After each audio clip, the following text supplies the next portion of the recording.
يا مساء الفل، ازيكم؟ مساكوا سكر، مساكوا عسل، مساكوا كل حاجه جميله.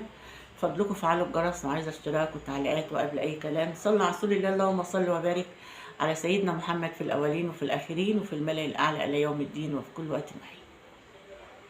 هنسمع المشكله بتاعت النهارده. واحده بتقول: انا يتيمه الاب والام.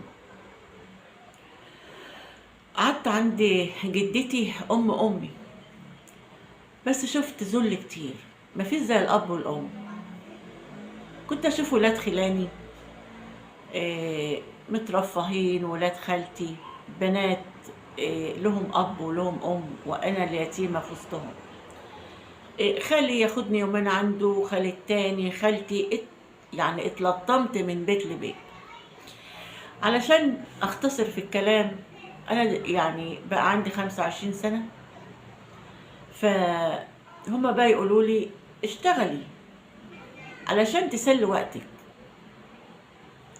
فانا معايا تعليم متوسط، فنزلت اعلان ان انا عايزه اشتغل. فلقيت واحده صاحبتي كلمتني وقالت لي: ايه رايك لما اجيب لك شغل معايا في المستشفى؟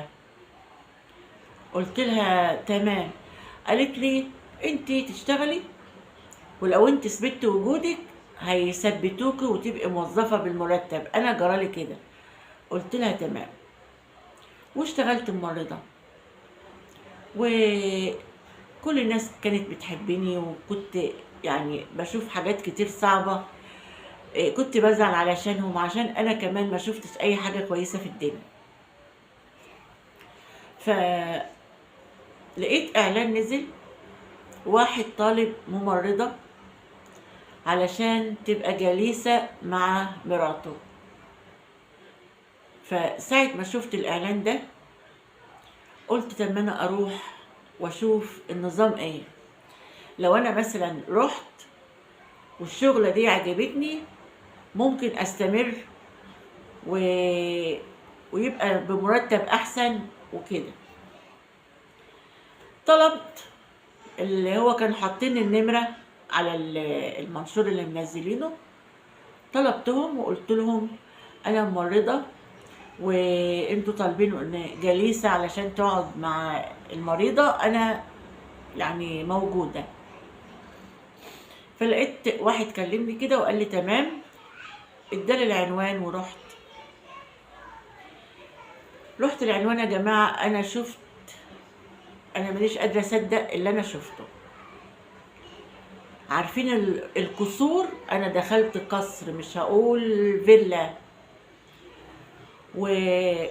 ولقيت شاب 40 سنة، ومراته قاعدة ما بتتحركش، بس هي بتتكلم وبتبقى عارفة من قدامها، يعني داركة بكل شيء، بس ما بتتحركش لا ايدين ولا رجلين، عندها شلل كلي.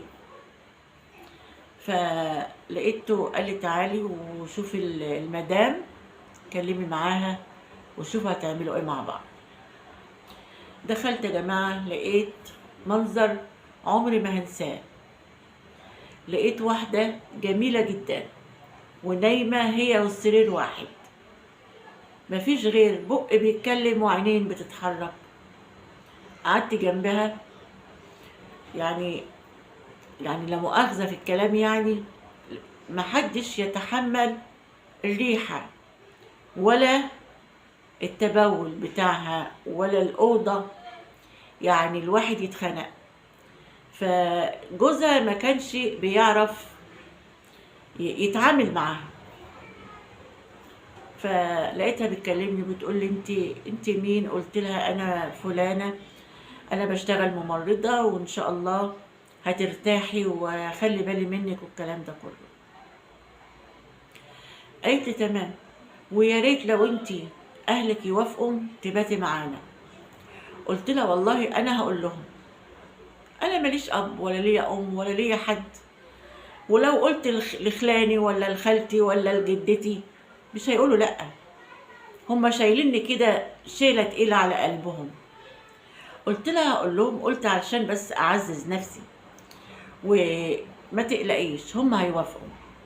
رحت قلت لهم، قالوا لي خلاص اقعدي ان شاء الله حتى تقعدي على طول. ولا شافوا البيت فين ولا شافوا مين ولا الكلام ده. روحي واقعدي.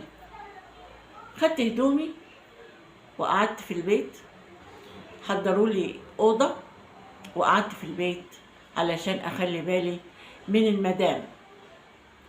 طيب المدام مش مخلفه؟ لا مخلفه ولدين يا جماعه. الولدين في اعدادي وابتدائي. جرالها ايه؟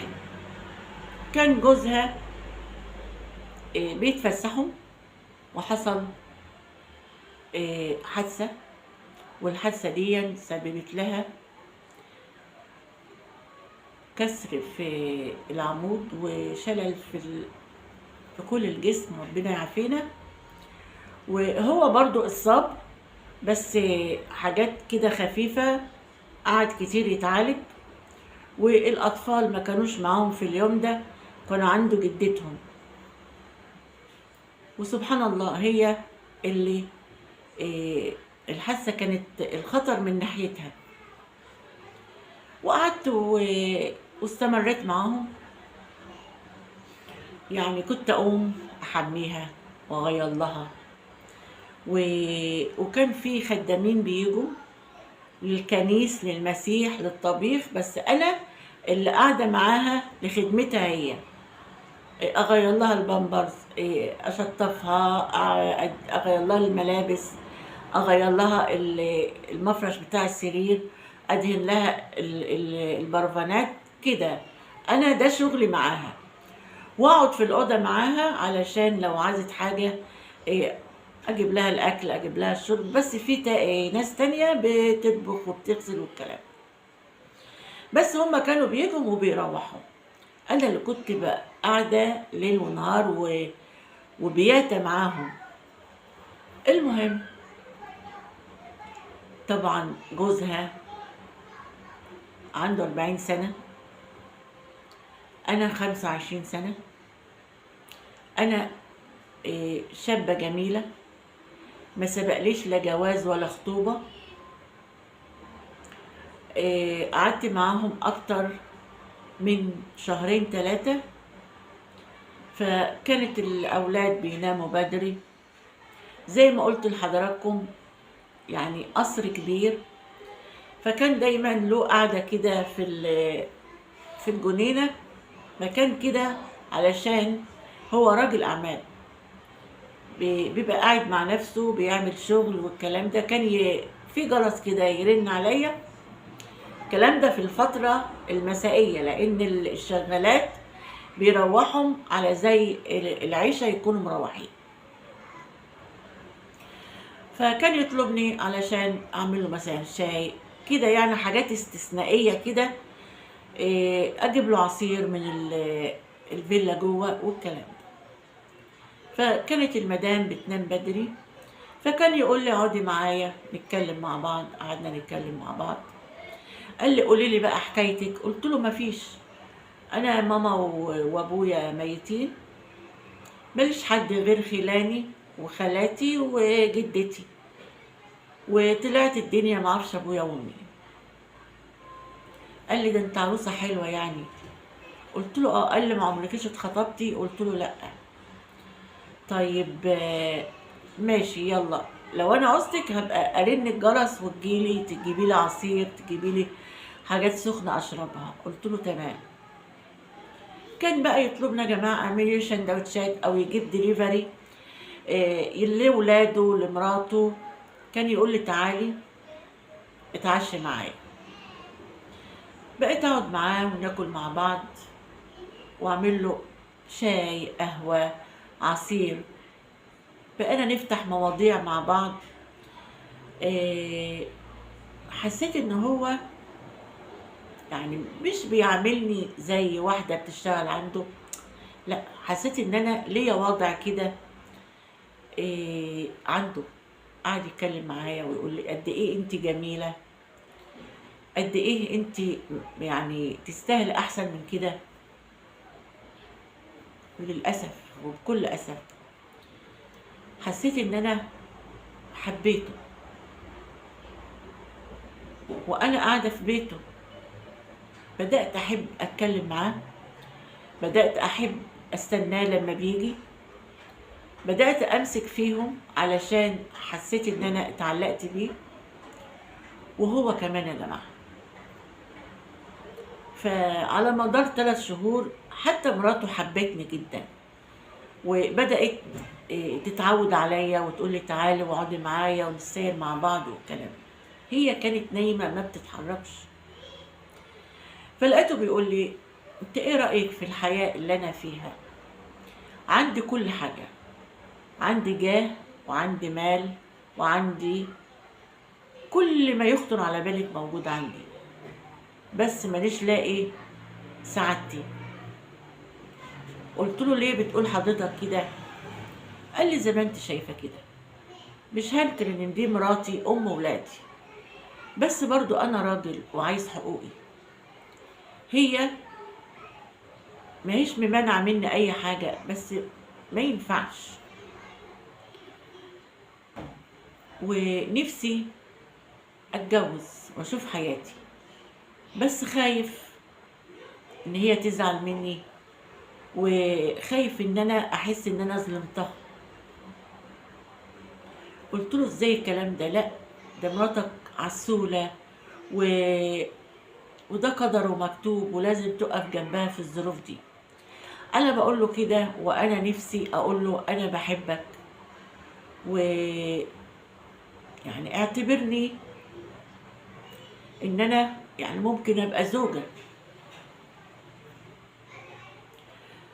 يعني اقول لكم يا جماعة حبيته وهو حبني، ولقيته بيقول لي تتجوزيني.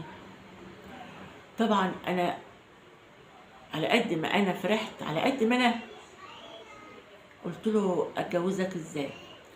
قال لي ايه رايك؟ انت زي ما انت شايفه كده البيت كبير، ومراتي زي ما انت شايفه انا والله ما باخر منها حاجه، وولادي صبيان، هقول لك لو بنات هيكبروا ويخدموني، وانا مانيش بتاع زنا ولا ماشي بطال ولا ليا في سكه الحرام. قلت له طب والمدام هتزعل؟ قال لي هي دي المشكله. ما شفتش منه اي حاجه خارجه ولا اي موقف خارج عن الادب، انسان في قمه الادب والاخلاق. ما حاولش مره حتى يعني حتى يمسك ايدي، بالرغم ان احنا بنقعد مع بعض في مكان بعيد في الفيلا، ما حدش يضرب اي شيء. ما شفتش منه اي حاجه خارجه، انسان محترم جدا جدا جدا. بس هو محتاج لست، محتاج لواحده تخدمه تعطيله حقوقه. فهو حبني وانا حبيته، واحنا دلوقتي واقفين على ان انا اوافق. حتى قال لي قولي لاهلك. انا وهو تعلقنا ببعض جدا، بس يعني انا بتراجع وهو بتراجع علشان المدام، خايفه اظلمها. هي بتحبني جدا وبتقول لي انا اتعودت عليك واوعي تسيبيني، افضلي معايا العمر كله. طيب منين بتحبني ومنين في يوم تلاقيني ضرتها في نفس البيت؟ هو مش ممانع وانا مش ممانعه، لان احنا بنحب بعض. مش عارفه اعمل ايه، اسيبها واخليه يجيب لي شقه بره؟ هو قال لي ممكن هي هتزعل في الاول وبعد كده هتقبل بالوضع، لان هي مش قادره تعمل لي اي حاجه. مش عارفه يا جماعه اتصرف ازاي واعمل ايه. انا قلت اقول مشكلتي ويا ريت تفيدوني. احنا لو اتجوزنا ابقى كده ظلمتها، ولا حقه ان هو يتجوز؟ يا ريت تفيدوني. بصوا يا جماعه، يعني الواحد لازم يقول رايه بكل امانه وبكل ضمير. برضه راجل 40 سنه برضو اكيد بيبقى عاوز العلاقة الزوجية وست تحبه والكلام ده. طيب، وهو ملوش في الغلط وملوش في الحرام وملوش في اي حاجة. طب هل لو هما اتجوزوا فعلا يبقى في ظلم؟ يبقى هو كده ظلم مراته او هي كمان ظلمت مراته؟ ولا يتجوزوا ويعيشوا في الحلال وهي تقبل بالوضع؟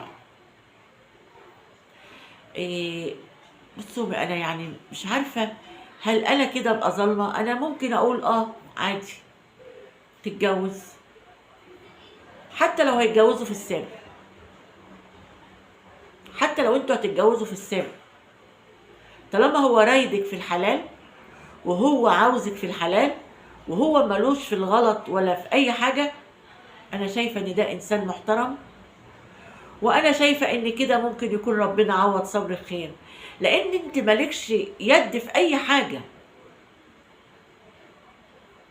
يا ريت انتوا تسمعوا المشكلة، وعايزة ارائكم ومحدش يزعل من ردي. ممكن يكون في قسوة، بس والله انا شايفة هو كده كده لازم يتجوز.